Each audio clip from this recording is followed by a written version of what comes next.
Bom dia, boa tarde, boa noite. Muito obrigada a vocês por estarem ouvindo agora esse podcast. E hoje eu estou com o professor Evandro Pontes, que é advogado, mestre e doutor em Direito Societário pelo Largo São Francisco e discípulo de Modesto Carvalhosa e Olavo de Carvalho, um dos ícones do impeachment de Dilma Rousseff. Professor Evandro, como é chamado, coleciona vários acertos em suas previsões políticas no Brasil, Estados Unidos e também em Israel. Já quero agradecer a Ana Paula Henkel pela introdução, dela essa introdução no Estadão, e já avisar o pessoal que a minutagem de cada pergunta do podcast estará na caixa de informações.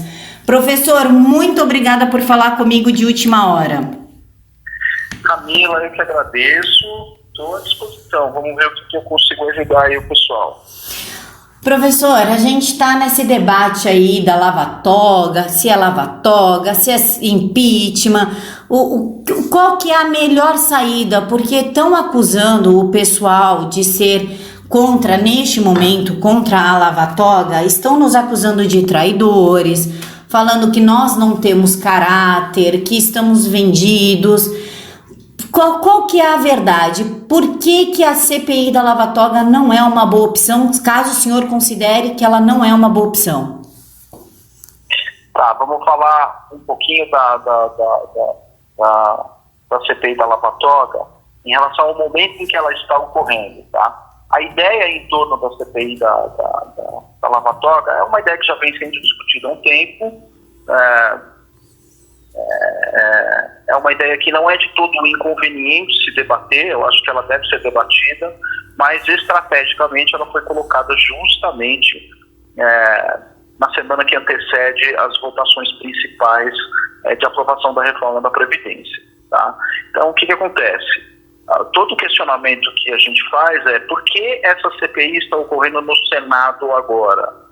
Se ela estivesse ocorrendo na Câmara, ao invés da Câmara estar fazendo a CPI de sinal trocado, que é a da Vaza Jato, se ela estivesse ocorrendo na Câmara, será que eu, Evandro Pontes, estaria apoiando? Obviamente que eu estaria. Se fosse uma CPI da lava-toga na Câmara, para mim não tem problema nenhum. Vai lá, tenta, faz o que for, não tem problema, não tem nenhuma votação fundamental ocorrendo na Câmara.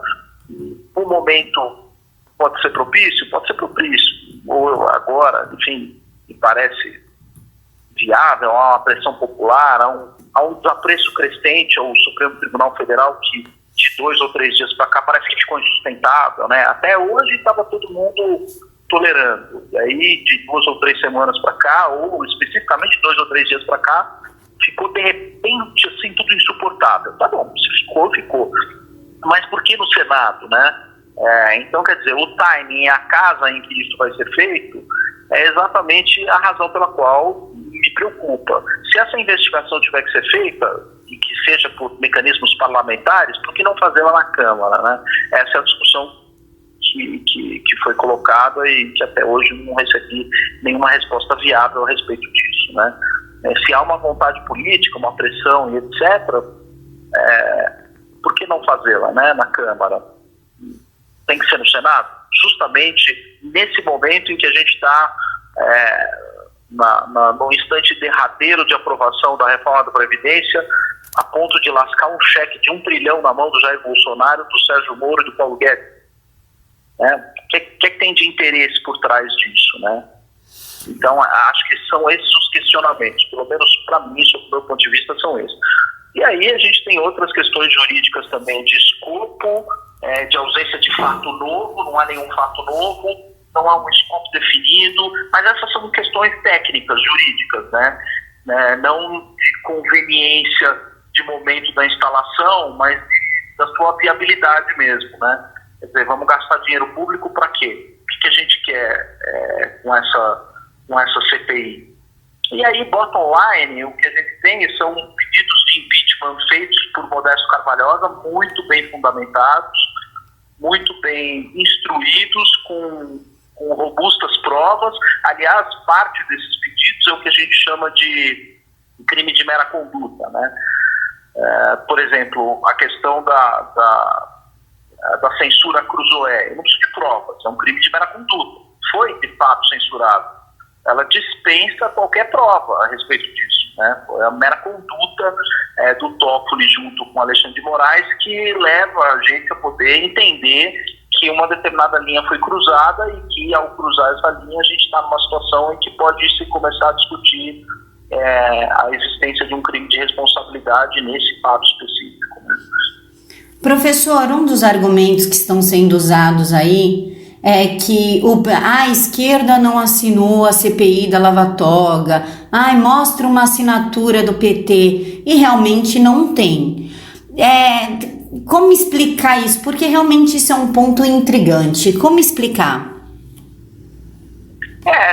Do meu ponto de vista, tá? Como é que eu vejo isso? Eu vejo na Lava Toga alguns senadores ligados à esquerda, né?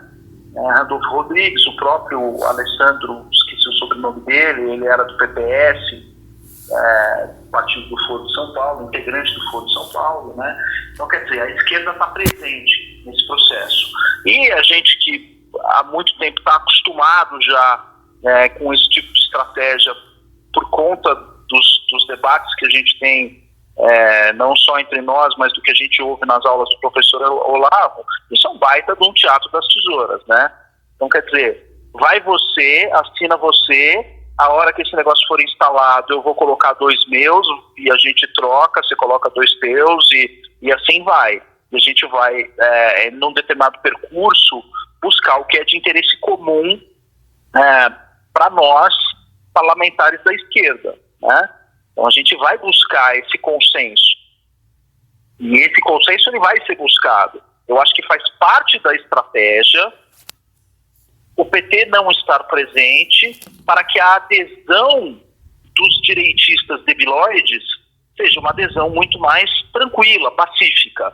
A presença, por exemplo, de um parlamentar do PT na lista de assinaturas de instalação da Lava Toga pode, obviamente, levar a um desarranjo disso que a gente está vendo nas redes sociais, de gente absolutamente desesperada, né? Parece que foi uma coisa que de 2 dias para cá não dá mais para esperar, ficou insuportável, de repente, esses ministros feios e tal, mas não há nenhum fato novo, não há nada, nenhuma matéria jornalística, nenhuma investigação adicional, os fatos são os mesmos, a situação é a mesma, nada mudou. Então, de certa forma, o que acontece? Você colocando o PT de fora disso, sob o ponto de vista formal, mas atuante nos bastidores, atende exatamente a estratégia que eles sempre tiveram desde a década de 80, desde que o PT foi fundado. O PT é assim, ele age dessa forma, de uma ingenuidade colossal, né? A gente vê as pessoas não notando que isso se trata, obviamente, de um teatro das tesouras. Isso é óbvio, isso é evidente. E, professor, vai ter a CPI da Lava Jato, né? Mirando no pessoal da Força Tarefa mesmo. O senhor acha que existe algum interesse por trás, digamos assim, um interesse mauzinho, de fazer isso correr junto com a CPI da Lava Toga? Porque a CPI da Lava Jato já conseguiu as 175 assinaturas. As duas vão ser instaladas, tá? Essa é a notícia chata que a gente tem. A gente tem ainda algum jogo de cena em relação à CPI da Lava Toga no Senado. É tudo jogo de cena, essa CPI ela vai ser instalada, tá? E o que é que vai acontecer lá na frente? As pessoas têm a falsa ilusão de que a CPI da Lava Toga, isso é muito, muito, muito importante, tá? É por isso que eu não tenho paciência para debater esse tipo de coisa com quem não tem experiência em política, não tem experiência em processo legislativo, não tem experiência jurídica alguma. Eu não tenho paciência para debater com youtubers esse tipo de coisa. É um bando de imbecil. Então, eu acabo ficando longe desse tipo de debate, porque você não tem nem como começar, porque a pessoa não sabe nem como instala, qual é a documentação necessária, o que é que tem que fazer. Então, vamos falar de como instala uma CPI, tá? Conseguidas as assinaturas, isso é levado para a mesa do Senado vai ter que fazer a abertura da CPI por meio de um decreto legislativo, e nesse decreto legislativo ele tem que definir o escopo da CPI.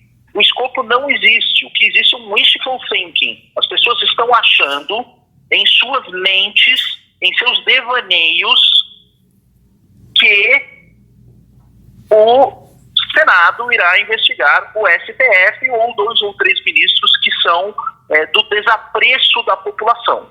As pessoas imaginam que o Senado irá investigar Dilma Mendes. Não é isso que ocorrerá. Isso não ocorrerá.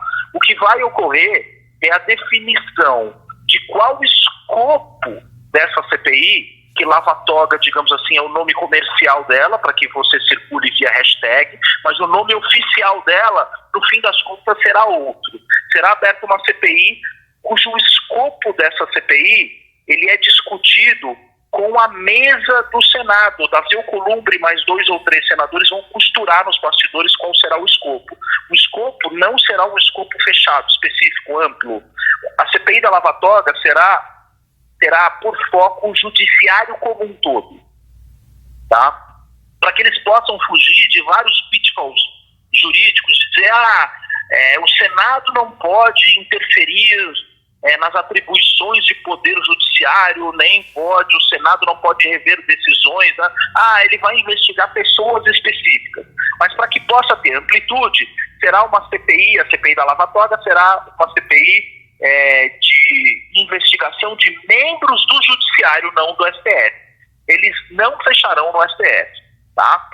É óbvio que essa investigação não começará e nem atingirá nenhum membro do STF. Atingirá especificamente um ou outro membro do Poder Judiciário envolvido em uma ou outra situação XYZ, em que vai gerar um determinado efeito dominó, em que essa CPI do Judiciário do Senado vai convergir com a da Câmara.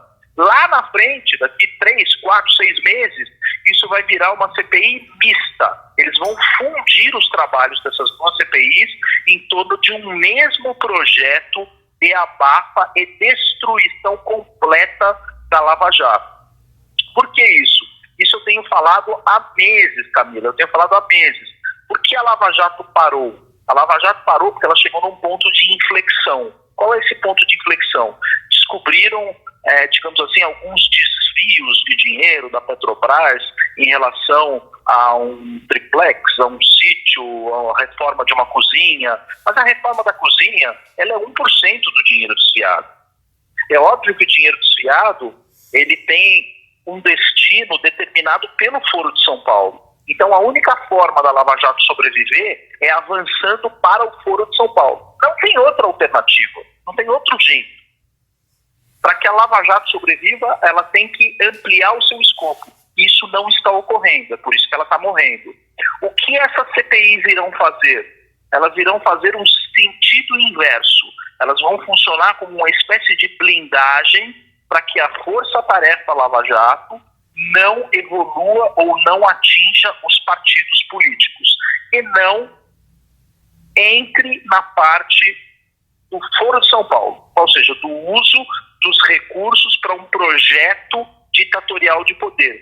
É disso que se trata a Lava Jato. A Lava Jato ela é a ponta de um iceberg que desenha, digamos assim, ou explica um projeto ditatorial de poder. Se a gente não invadir essa questão política, a Lava Jato morre.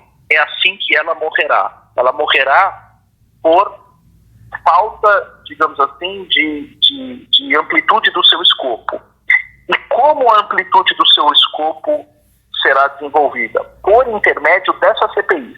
Serão essas CPIs que impedirão o avanço da Lava Jato nos próximos anos. E vai matar completamente o trabalho do Moro, vai matar completamente a agenda legislativa em torno dos avanços que vinham sendo feitos pelo governo do Jair Bolsonaro e vai ser utilizada como moeda de troca para desidratar a reforma da Previdência e por aí vai. Isso aí é uma algema no governo Bolsonaro. Essas 2 CPIs, elas lá na frente vão convergir, vai virar uma coisa só. Professor, dos argumentos também usado, o senhor falou que não tem matéria nova sobre o STF para poder investigar mais do que a gente já sabe. Uma das alternativas que um youtuber deu foi quebrar o sigilo bancário dos ministros. Mas nós sabemos que isso já aconteceu tanto com Toffoli como Gilmar Mendes. Eles deram uma canetada para isso ser barrado e o Gilmar Mendes pediu a punição dos agentes da Receita Federal. É possível, agora o senhor como advogado, é possível realmente que essa CPI consiga quebrar o sigilo bancário? Como você já bem falou, o sigilo bancário já está quebrado. Quer dizer, as evidências elas já existem. O material envolvendo, eventualmente, ministros da Corte, ao que me consta, estava presente em algumas colaborações premiadas dentro da Força Tarefa Lava Jato. Uma delas era desse senhor que era dono acho que da UTC, o Léo Pinheiro, né, como dizem aí, o Aldemário Pinheiro. Essa colaboração premiada tinha detalhes a respeito do Poder Judiciário. A gente tem as informações que o próprio Antônio Palocci pode prestar. Eu não sei se a colaboração premiada dele foi homologada ou não até hoje, mas a gente já tem esses dados. Essas informações elas já existem. Esses dados já estão presentes. O que ocorre é que esses dados ainda estão sob o artigo 20 do Código de Processo Penal, que impõe um sigilo para o bem da investigação. Um outro dado que eu levantei na entrevista com a Ana Paula Henkel, que você citou agora, é exatamente a postura do Ministério Público Federal e da Força Tarefa em relação ao sigilo dessas informações, né? Para mim, eu acho que, do ponto de vista não só de cidadão, mas como estratégia jurídica, esses sigilos já deveriam ter sido levantados há muito tempo. Isso deveria ter sido colocado à disposição da imprensa, à disposição de outros veículos, para que as pessoas pudessem tomar conhecimento do que é que foi discutido, das provas que foram colhidas e a razão pela qual essas provas que foram colhidas até agora não geraram nenhum tipo de denúncia, processo penal, seja por uma ineficiência na gestão da Raquel Dodge, seja por alguma estratégia do Rodrigo Janot, que deixou de fazer alguma coisa para fazer outras. Então, essas questões todas de temas que já foram objeto de quebra de sigilo e que agora sofreram algum tipo de arquivamento, apagamento, eliminação dos detalhes, já poderiam ter vindo à tona. A sua pergunta, será que a CPI consegue, digamos assim, recuperar essas informações? Eu não saberia te responder. Poderes ela pode ter para fazer isso, né? Agora, não sei se ela consegue recuperar uma informação que já foi arquivada pela Justiça, porque se a Justiça arquiva, isso é exercício do Poder Jurisdicional, portanto está dentro da atribuição do Poder Judiciário, né? Agora, desarquivar algo que o Judiciário arquivou, ainda que seja algo contra os próprios ministros, será que a CPI pode, de certa forma, entrar no mérito dessa decisão? Se esse assunto que a própria Justiça estabeleceu sigilo, pode uma CPI dizer, não, eu vou entrar no mérito dessa decisão e quebrar esse sigilo? Ou eu vou entrar no mérito dessa decisão e vou desarquivar esse material? Porque o material ele foi arquivado mediante o exercício do Poder Jurisdicional. Quer dizer, uma decisão é uma atribuição exclusiva do Poder Judiciário. E a gente cai naquele artigo que eu vi, o recorte que eu fiz, né? Fui eu que tirei a foto lá do artigo 146 do Regimento Interno do Senado, que já está rodando aí, já vi até em tweet de gente grande. Eu recebi em vários grupos, né? Eu falei, a foto que eu tirei aqui estou recebendo agora em grupo de WhatsApp e tal. E que é exatamente o que a gente está discutindo. Será que a CPI vai ter esse poder? Olha, há muitas controvérsias. Assim, na prática, quando a gente começa a descer no detalhe e imaginar, tá bom, vamos ver na prática como isso vai ser feito. Como é que isso é feito? Tem que ser aberto um ofício, mandado para quem assina, quem tem esse poder. Posso pedir? Eu vou pedir para a Receita vai mandar? Não vai? Como é que isso vai ser feito? Quando você entra nesse detalhe, aí o youtuber desaparece, né? Porque o que ele tem é aquele wishful thinking, aquela coisa, aquele ímpeto, vamos caçar bandidos e etc. Mas na hora de implementar, Como é que a gente faz, né? Aí todo mundo foge da raia. E quem é que são os experts em implementar essas coisas? É a esquerda. É a esquerda que domina o aparato burocrático, né? E assim, esse aparato burocrático que eu conheço e estou comunicando, eu já estou adiantando para os nossos amigos bem intencionados da direita, não ocorrerá. Porque esse aparato burocrático é 100% dominado pela esquerda. Tem um artigo meu no Renova Mídia, exatamente sobre isso. Eu falo, a direita não sabe legislar. A gente não conhece o aparato burocrático. As questões de corredor, de como é que você faz para se utilizar de uma CPI com fins investigatórios. As pessoas não sabem como é que funciona. Professor, o senhor chegou num ponto que eu acho que interessa muita gente e a mim também. Uma CPI, tem a CPI mista, tem a CPI provisória, tem CPI de tudo que é jeito.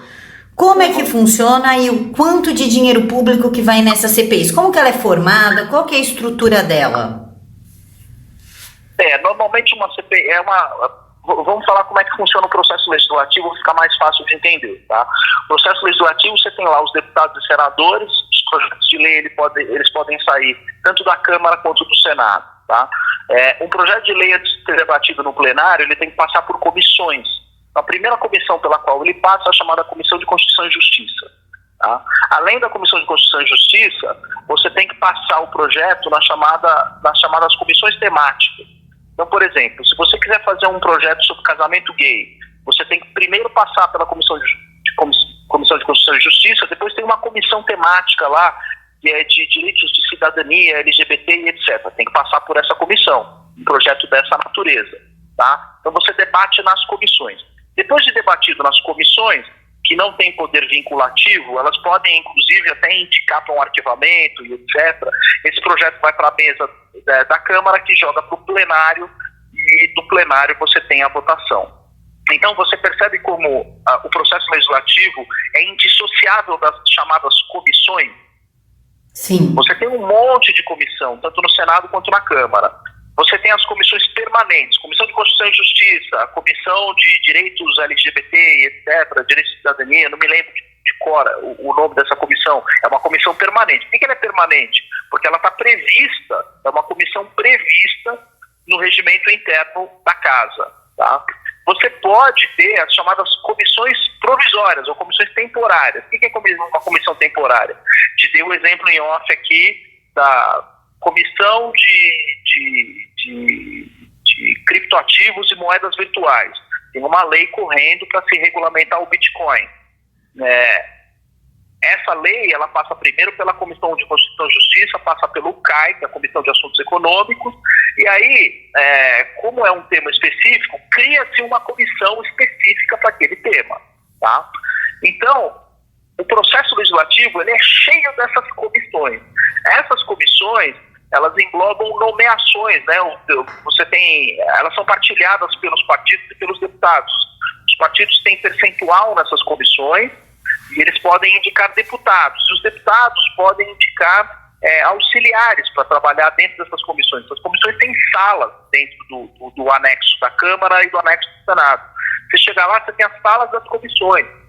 Um corredorzão enorme, cheio de sala, com um monte de comissão, com um monte de gente trabalhando lá. Gente indicada, de segundo, terceiro escalão. Então você tem um movimento de dinheiro muito grande para instalar uma comissão como essa. Não tenho de cabeça aqui quais são os valores de orçamento para que você possa, de certa forma, instalar uma comissão de natureza deliberativa legislativa. A Constituição, entretanto, cria lá no parágrafo 3º, artigo 58, a possibilidade de você criar comissões investigativas, que são as comissões parlamentares de inquérito, que são comissões um pouquinho diferentes, mas são comissões. Você abre essa comissão com 1/3 dos votos da Casa, pede para a mesa da Câmara ou para a mesa do Senado instalar a comissão, ele vai baixar um decreto legislativo instalando, dizendo qual é o escopo dela, o que ela tem que fazer, o que ela tem que investigar, qual é o prazo de duração dela, quanto tempo ela vai ter de mandato, né? E pense assim, isso é um mandato indireto, você vai dar um mandato para um parlamentar investigar qualquer cidadão do mundo do mundo, não digam, qualquer brasileiro, dentro daquele escopo ali, daquele escopo previsto no decreto legislativo. Então, você dá um poder para aquele cara. Além de dar um poder para aquele cara ou para aquela deputada, você dá um pedaço do orçamento, você dá um budget, dá um dinheiro para ele. Com esse dinheiro, ele vai, de certa forma, fazer as diligências de investigação e etc., e nomear cargos. Tem todos os auxiliares que trabalham lá, assessores de comissão. Então, você tem um emprego de recursos para isso. E como a gente também estava falando, a finalidade de uma comissão, diferentemente de uma investigação policial. A investigação policial ela é técnica. A comissão parlamentar de inquérito, não, ela não é técnica. Por mais que as pessoas venham falando muita besteira a respeito disso, é gente que nunca pisou numa sala de comissão, é gente que nunca esteve numa sessão extraordinária de CPI, ouvindo depoimentos, não sabe como é que funciona, não sabe a diferença entre um inquérito policial, uma audiência judicial e uma comissão parlamentar de inquérito. Um advogado experimentado que já esteve presente tanto numa audiência civil, numa audiência criminal, numa delegacia, atendendo um cliente, ou numa comissão parlamentar de inquérito, sabe a diferença entre um e outro. A comissão parlamentar de inquérito, ela não é técnica, ela é política, ela tem natureza política. O deputado que está ali agindo numa comissão parlamentar de inquérito, ele sequer tem instrumentos técnicos de investigação que se comparem ao de um delegado de polícia ou de um escrivão de polícia. Não tem a menor, é completamente diferente. Então a CPI ela tem uma finalidade política. Uma vez instalado, você passa o mandato para determinados deputados que vão fazer esse tipo de investigação, mas a investigação com objetivo, finalidade, escopo político. É político, é de natureza política. Então, CPI tem sim toma lá da cá, CPI tem jogo de interesse, CPI tem tira esse, põe o meu, coloca esse, eu vou arrolar fulano, e aí quando fulano vier, ele vai dar o silêncio, e aí você vai inquirir o meu, eu vou inquirir o seu. É óbvio, tudo é acertado politicamente. Não tem nenhum viés técnico de, como a gente chama no direito, busca da verdade real. Não tem, isso aí não tem, isso é no processo penal. E, diga-se de passagem, apenas parte dos juízes defende que o processo penal tem a finalidade da busca pela verdade real. Outros vão dizer, não, é uma busca meramente formal, é chamada verdade formal, é a busca do processo, é a busca, enfim, da verdade documental. Já a CPI, ela tem compromisso zero com a verdade. Zero, nenhum. Ela é política. Então, ela tem uma natureza eminentemente retórica, de construção de narrativa e etc. A partir dali, as descobertas são mandadas para o Ministério Público e com as informações colhidas nesse processo político em mãos do Ministério Público é que você pode ter ou não o uso técnico dessas informações. Mas a parte técnica de uma CPI, ela só ocorre depois do relatório. Então, voltando aqui ao processo, a gente vai fazer a instalação, isso vai dar poder aos deputados para inquirir testemunhas, buscar documentos, tomar depoimentos das pessoas. Ao final, toda essa documentação ela é reunida num negócio chamado relatório da CPI, toda a comissão elabora um relatório. Então, por exemplo, a reforma da Previdência, você teve o relatório lá da Comissão de Constituição e Justiça, também tem a comissão do CAI, a CAI é a Comissão de Assuntos Econômicos. Você tem um relator para aquele projeto, ele faz um relatório. A mesma coisa a CPI, tem um relator, ele faz um relatório. Ele vai descrever o que é que foram os trabalhos, quem foi ouvido, o que é que foi achado e etc., o que disse um, o que disse outro, e ele vai fazer uma recomendação. Recomendo que esse seja denunciado, que esse seja cassado, que esse seja impeachado, que esse isso, que é aquilo. Não sofre nenhum tipo de deliberação específica o relatório. O relatório ele tem uma deliberação de ser aprovado ou não aprovado. Uma vez aprovado esse relatório, se tiver recomendação de remessa daquele material para o Ministério Público, é só a partir dali que você vai ter um processo essencialmente técnico. Então é uma completa ilusão, uma completa fantasia de que esse processo será técnico, de descoberta da verdade, etc. Não vai, ele é um processo político, eminentemente político, e com acertos também, né? Professor, então falar como o Felipe Moura Brasil alega e até o Diego Rox, não tem esquerda na lava-toga. Então isso é uma falácia. Seja falado de uma forma sem saber, arrisco-me a dizer de uma forma ignorante, levando a palavra ignorante pela falta de conhecimento, seja como uma forma de manipular a população, que é o caso do Felipe Moura Brasil, porque ele entende muito bem como é que funcionam esses trâmites. Então essa história de falar, não tem PT, não tem PSOL, não tem ninguém da esquerda por trás, é uma falácia. Em relação ao Felipe, eu gosto de colocar sempre o indúbio pro réu, tá? Então, assim, eu não quero duvidar da lisura do jornalista e achar que, de certa forma, ele está fazendo uma interpretação em favor de uma narrativa que lhe favoreça e etc. Eu prefiro acreditar que não é isso, e eu prefiro acreditar, sendo o Felipe Moura Brasil um dos mais eminentes alunos do Olavo de Carvalho, como a gente estava falando em off, até um tempo atrás a gente via bastante, né, o Felipe Moura Brasil no chat do COF, né, ele é um cara muito presente, muito atuante, para mim um dos olavistas mais fundamentais. Sem o Felipe Moura Brasil, talvez o Olavo não teria a popularidade que o Olavo tem hoje por conta da obra que o Felipe Moura Brasil organizou para o professor Olavo.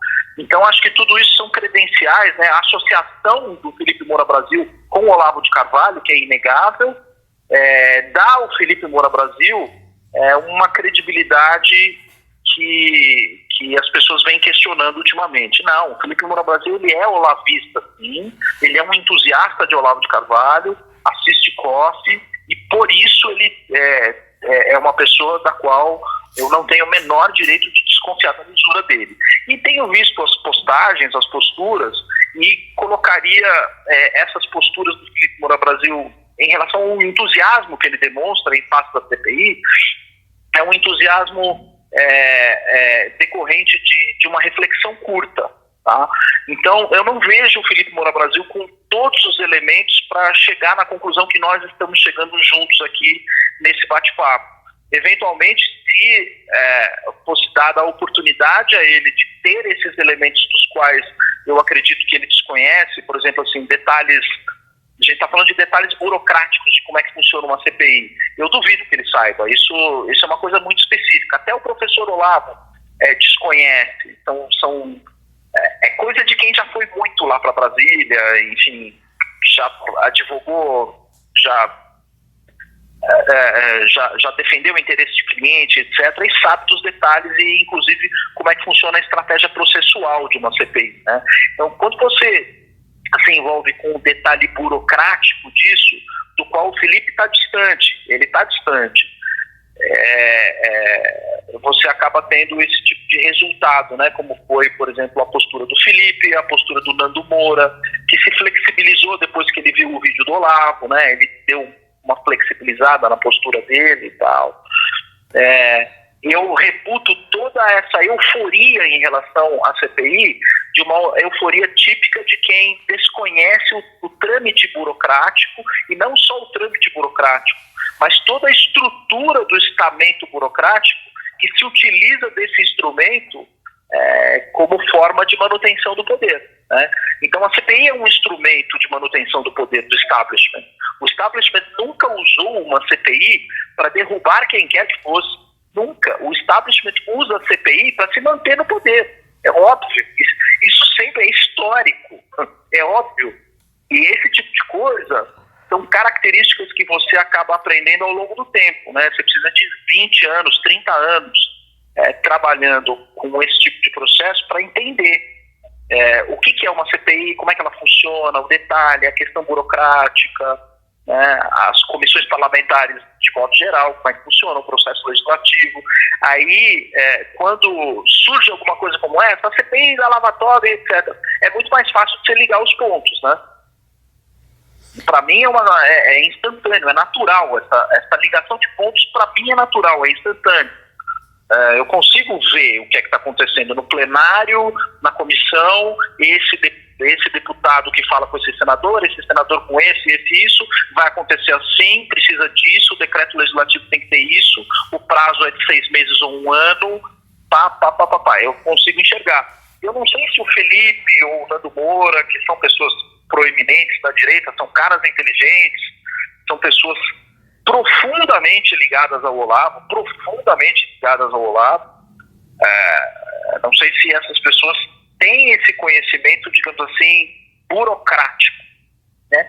Técnico burocrático, aquela coisa do resto do chão de fábrica, né? Do chão de fábrica legislativo. Eu não sei se eles têm esse conhecimento, essa é a razão pela qual eu reputo esses tweets ou essas manifestações que são quase, digamos assim, semelhantes. Sabe o que me lembra isso, Camila? É que assim, você é jovem, você não lembra a mim, mas com certeza não lembra você. Mas lembra aquele discurso do Collor, do caçador de Marajá. Eu estou vendo isso na boca do Felipe Moura, na boca do Felipe Moura Brasil, do Nando. Eu estou vendo o mesmo discurso que o Collor fazia de caçador de Marajás. Eles estão agora, somos caçadores de ministros do Supremo. Estou vendo isso nesse discurso. E acho legítimo, né? Porque a nossa paciência já está no talo, né? O Supremo já estourou a nossa paciência. Agora, como fazer? Esse é o ponto. Até hoje ninguém respondeu. CPI não é um como fazer que me parece adequado, né? Há várias propostas de como fazer correndo em paralelo, das quais ninguém dá a menor bola, ninguém dá a menor atenção para isso. Você tem que sentar, estudar, criar estratégias de médio e longo prazo. Aí é difícil, né? Aí nego não quer sentar e estudar, quer alguma coisa que resolva nos próximos dias. E sabe o que é pior? CPI tem prazo de 6 meses, 1 ano, não vai resolver. Vai instalar amanhã ou depois, esse negócio vai se arrastar por 1 ano, pode ser que dê alguma coisa, pode ser que não dê em nada, mas enfim, é um processo longo, demorado, com idas e vindas. Professor, isso não... Oi? Tirando a CPI da Lava Toga, que a gente já viu que não é uma opção, até por conta que vai beijar lá na frente a CPI da Lava Jato e vai prejudicar o pessoal da Força Tarefa Lava Jato, a gente tem aquela PL 4752, se não me engano o número dela, de 2016, a gente tem o fim da PEC da Bengala e por último tem o impeachment, que inclusive o Modesto Carvalhosa que está encabeçando isso. Dessas 3 opções, qual que seria a melhor, a mais efetiva, a mais rápida e com menos gasto de dinheiro público? A pior é a derrubada da PEC da Bengala, na minha opinião, é uma ideia ruim, dessas 3, a ideia ruim, a melhor delas é impeachment, tá? Esse PL, eu não peguei o número que você falou, mas é o PL o PL das decisões monocráticas, é isso? Não, é daquela que responsabiliza o STF quando ele passa a legislar e agir como o executivo e o legislativo. Entendi. É a responsabilidade civil do ministro, né? Eu acho essa uma ideia frágil também. Isso aí é extremamente frágil. Tudo isso que a gente está falando, a gente está tentando curar o câncer com balinha tic-tac. Tá? É isso. Esse PL da responsabilização dos ministros é balinha tic-tac. PEC da Bengala, enfim, eu tenho uma palavra que eu não vou dizer, mas é muito feia. É aquela coisa que vai e volta. Eu estico e encolho de 75 para 65, amanhã vem um outro presidente, mexe na PEC de novo, amplia, diminui. Isso não eu não vejo com honestidade. Não vejo de coração aberto como uma medida honesta. Isso é simplesmente... O nosso problema com o judiciário é muito, muito mais grave. E a gente está tentando curar esse problema gravíssimo com balinha tic-tac. Tá? A gente não está usando remédios efetivos para isso. O remédio efetivo para isso, Camila, seria uma ampla reforma do judiciário. Tá? Uma reforma do judiciário tão profunda, mas tão profunda, que poderia levar à extinção do STF, com sujeição de uma medida como essa a um plebiscito. Tá? Das emendas constitucionais que a gente teve, quase 100 emendas, apenas uma foi levada a plebiscito até hoje. A gente usa pouco esse instrumento, tá? Mas eu acho que a gente deveria sentar e falar, nós precisamos reconvir em relação ao papel do judiciário no Brasil. Não ficar com essas balinhas tic-tac aí, se pode, tem que passar o rodo em tudo. Primeira coisa, acabar com aquela coisa horrorosa do Lula chamada Emenda Constitucional 45. Tá, que reformou o Poder Judiciário e transformou o Poder Judiciário, transformou o STF nesse inferno que a gente tem hoje. Tá? Então, eu acho que é a partir daí que a gente deveria tratar desse problema, que é um problema cancerígeno, grave, no sistema brasileiro. Mas eu faria isso como uma medida para se discutir a partir de 2020, tão logo a reforma previdenciária tivesse resolvido. Isso foi uma prioridade do governo Bolsonaro junto com o ministro Paulo Guedes. Eles estabeleceram isso como prioridade. Cumpre a prioridade, meta cumprida, e aí vale a pena a gente tirar o chapéu um pouco para os militares, né? Porque o militar tem esse lance de cumprir a missão. Missão cumprida em relação à reforma da Previdência. Ok, 2020 será o ano de reformar o judiciário, mas aí fazer uma reforma profunda no judiciário, nem que a gente tenha que extinguir vários tribunais superiores, criar um tribunal novo e submeter isso a plebiscito, tá? Para que não digam que é golpe, para que não digam que é coisa feia e etc. E vai para a democracia direta plebiscitária. Isso para mim é o que resolveria. Dessas três opções que você passou, lógico que a gente não tem tempo agora para resolver problemas que estão se tornando graves em virtude da atitude de determinados ministros. A gente não tem tempo de fazer essa reforma do jeito que a gente gostaria. Então, é aquele tal negócio que o bom é inimigo do ótimo. Tá? Então, dessas três opções que você colocou, para mim, a mais eficaz e a melhor de todas é o impeachment. Então, a gente já tem pedidos ajuizados no Senado, contra vários ministros, pedidos muito bem fundamentados, por um jurista inquestionável, que é o professor Modesto Souza Barros Carvalhosa. É um jurista inquestionável, inteligentíssimo, do mais alto gabarito. Quer dizer, ele é um cara bem qualificado, fez ótimos trabalhos em relação a isso. E muito cá entre nós, né, Camila? A gente já derrubou 2 presidentes. Sim, para derrubar um ministro não deve ser tão difícil assim, né? Não deve ser tão difícil, pelo amor de Deus, né? O pessoal aí falando, e assim, para você pressionar para a lavatória, você precisa de 27 senadores. Cara, para começar o processo de impeachment, eu preciso pressionar um senador. Só um. Eu preciso tornar a vida do Alcolumbre um inferno. Ele precisa ser muito pressionado.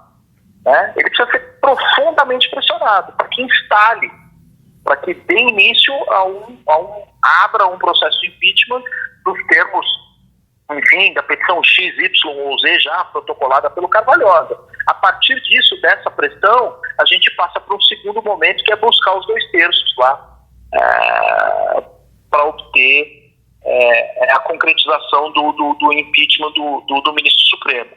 Como a gente conseguiu isso em 2 casas, 2 vezes, em 2 presidentes diferentes, o ministro do Supremo, convenhamos, não é difícil, não é uma coisa impossível. A gente faz aí, coloca 1 milhão, 2 milhões na rua, enfim, a gente sabe qual é a taxa de aprovação desses ministros dos quais a gente está falando. A popularidade deles é super, super baixa. Não é uma coisa difícil levar pessoas às ruas para que elas se manifestem em relação a esses pedidos específicos que o Carvalhosa fez. Não é o fim do mundo isso, né? É o que você falou, se derrubar 2 presidentes, a gente já está escolado com isso. O ministro Supremo não é uma coisa difícil. A gente consegue, com pressão popular, com pressão no ponto certo, no momento certo, desenvolver o clima político necessário para que isso aconteça no curto prazo, né? Para a gente resolver uma questão como essa, a gente está em setembro, não dá mais tempo de resolver isso até o fim do ano. O timing também não é muito favorável para pedir um impeachment, porque você vai ter o recesso parlamentar, né? Dezembro. Você entra em recesso, aí só volta depois. Para abrir um impeachment num momento como esse, em que você vai ter o recesso, enfim, tem que pensar bem nisso também, né? No timing, no timing desse processo, para ver se nenhum recesso parlamentar no meio do caminho vai, de certa forma, interromper.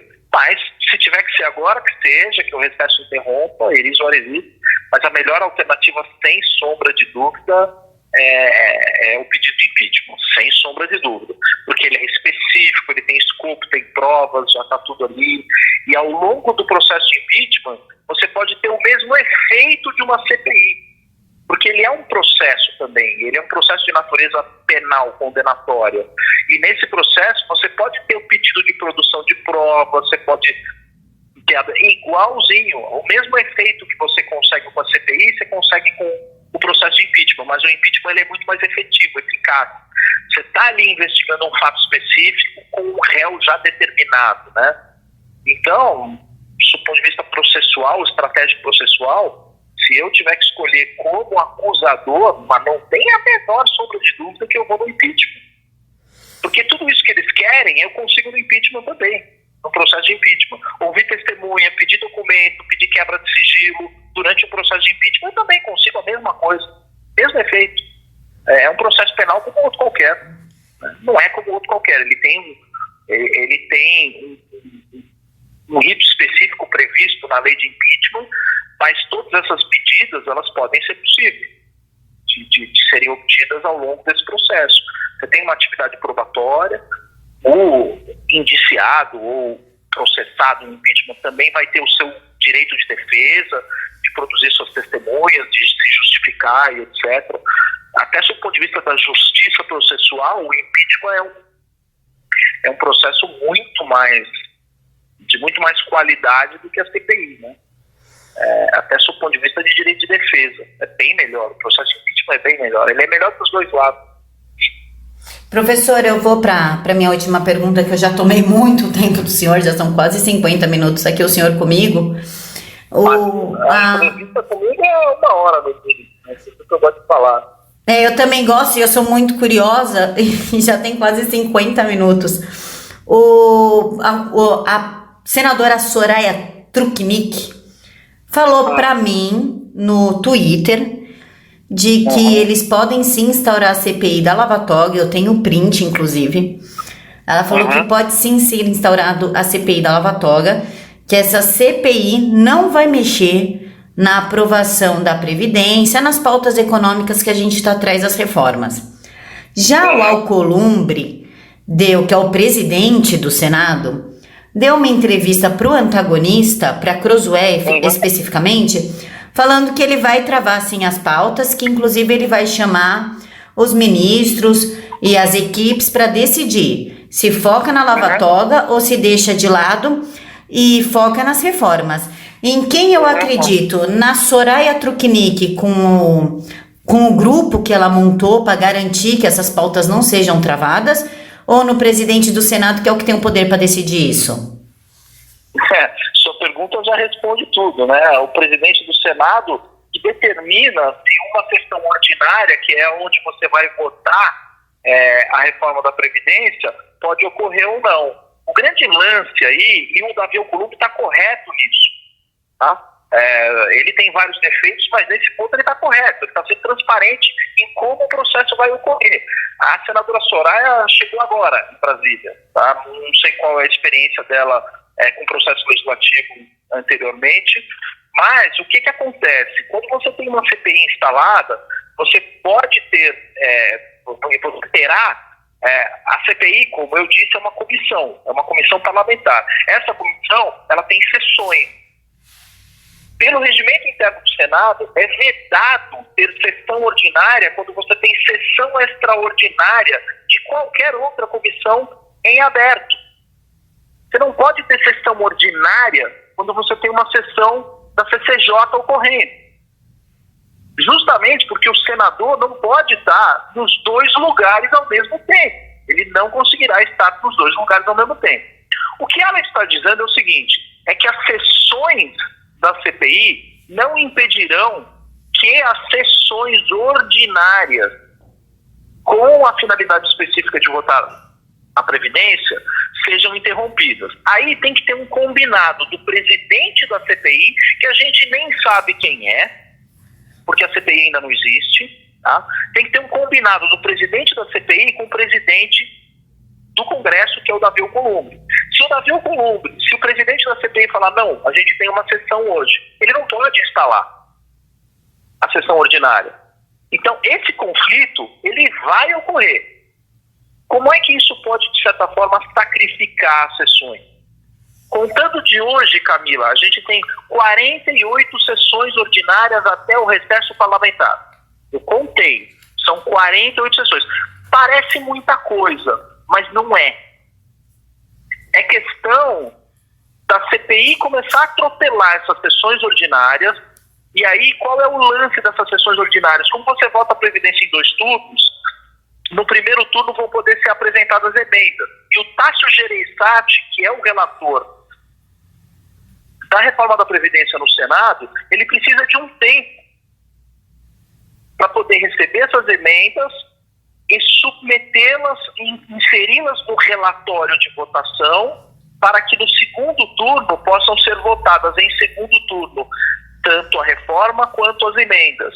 Ele precisa de, 10 sessões para elaborar o relatório dele.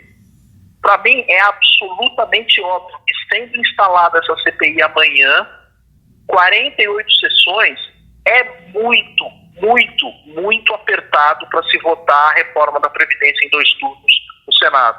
É um risco gigantesco de você não conseguir casar uma coisa com a outra.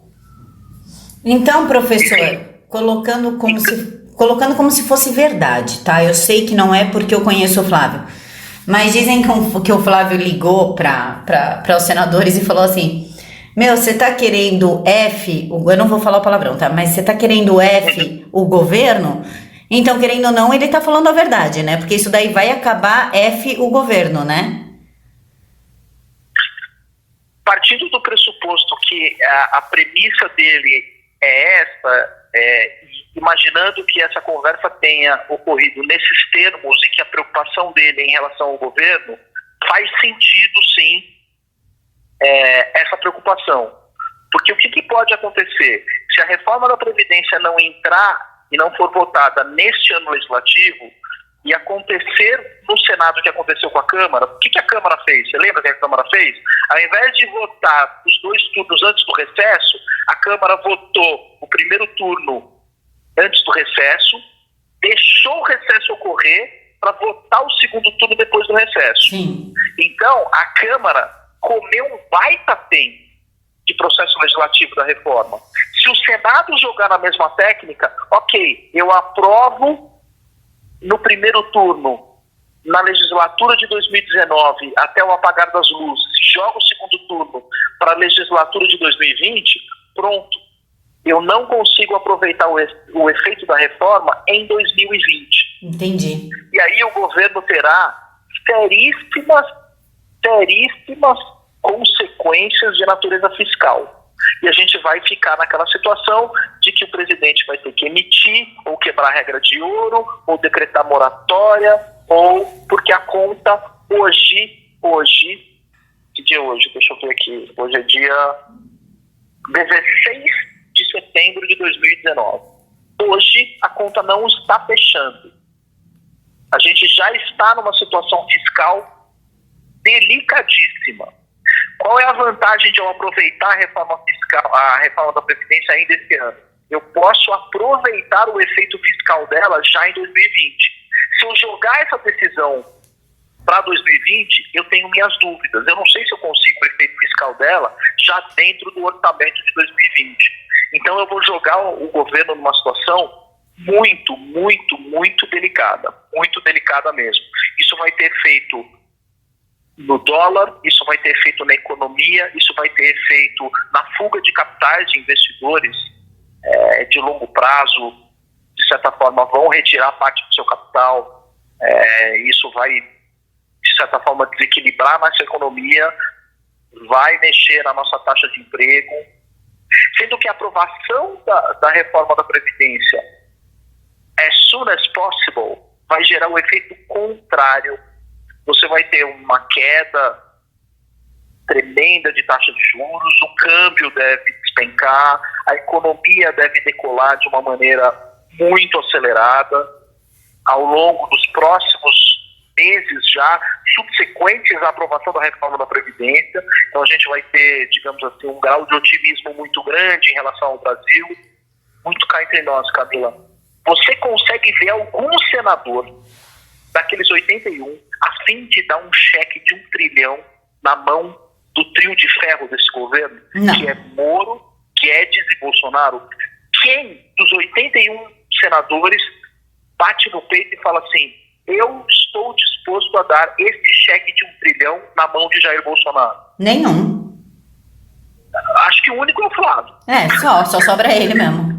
Ele é o único que estaria disposto a dar esse cheque na mão do governo, né? E é um cheque que vai ser utilizado por quem que vai utilizar isso? O próprio Moro no combate à corrupção, o Tarcísio, que vai asfaltar até a Lua, a Damares, o Mandetta na saúde, o Astro Pontes, que vai mandar até Pica Sonsa dar a volta na Lua. Enfim, imagina a quantidade de projetos que a gente pode ter com a entrada de capitais no Brasil decorrente desse ajuste fiscal que a gente vai fazer na nossa economia. A gente vai dar uma destravada na economia tão grande que o governo vai entrar para a história. Alguém quer deixar Jair Bolsonaro entrar para a história? É disso que nós estamos falando. Tá? É disso que nós estamos falando. Então, eu não sei se a senadora Soraya está com um excesso de otimismo e, eventualmente, ela pode estar vendo alguma coisa que eu não estou vendo. O que eu estou vendo é exatamente o que o Davi Alcolumbre está vendo. 48 sessões para resolver esse negócio, que podem não ser suficientes, haja vista que, após a votação em primeiro turno, o relator ele vai precisar de pelo menos 10 sessões para fazer o relatório e jogar as emendas para o segundo turno. 48 sessões é apertado, é razoavelmente apertado. Bota uma CPI no meio desse caminho, em que as sessões extraordinárias da CPI esvaziam as sessões plenárias. É óbvio que o Davi Alcolumbre vai falar assim: enquanto tiver CPI, eu não vou chamar uma sessão plenária, porque vai estar esfriado o plenário, né? Os caras vão estar lá na CPI. Eu vou ter pelo menos 20 e poucos senadores na CPI, discutindo lá as questões da CPI específicas. Então, ele, de maneira prudente, e será correto se ele fizer isso. Eu não posso levar um assunto sério desse, enquanto tem um outro assunto igualmente sério sendo discutido numa sala de comissão. Regimentalmente, ele não pode instalar um enquanto o outro estiver instalado. Agora, se ela confia, e isso vai ser azeitado de uma forma extremamente positiva, que os senadores irão trabalhar de segunda, de sexta, de sábado, se necessário, para a Previdência, ela está vendo alguma coisa que eu não estou vendo. O que eu estou vendo é o que o Davi Alcolumbre relatou. Isso que eu estou vendo. Professor, muito obrigada. Já convido o senhor para voltar mais vezes, porque a entrevista foi maravilhosa, super esclarecedora. O senhor aceita meu convite para voltar mais vezes? Porque ainda tem um monte de assunto para tratar com o senhor, tipo o processo do Flávio. O senhor aceita então, voltar? Vamos, com certeza. Esse é outro assunto que a gente pode bater um papo longo aí e que a minha experiência como advogado em direito societário pode ajudar muito, né? Acho que eu tenho muitas coisas a acrescentar. Já antecipo que eu não conheço o processo, não conheço os detalhes do processo, posso eventualmente estar chutando, falando algumas bobagens, mas eu posso instruir as pessoas como é que funcionam essas coisas de pequenas empresas, de distribuição informal de lucro, esse tipo de coisa, como a coisa é na prática. Então eu posso trazer algumas informações para que as pessoas reflitam, né, a respeito da situação dele, né? Professor, muito obrigada. Pessoal, o Twitter do professor está aqui na caixa de informações. Sigam o professor, assim a gente consegue analisar melhor o cenário político e não fica gravando tantas bobagens por aí. Professor, muito obrigada pela sua atenção, pelo seu tempo. Obrigada mesmo, de coração. Foi um prazer. Conte comigo. Obrigada, professor.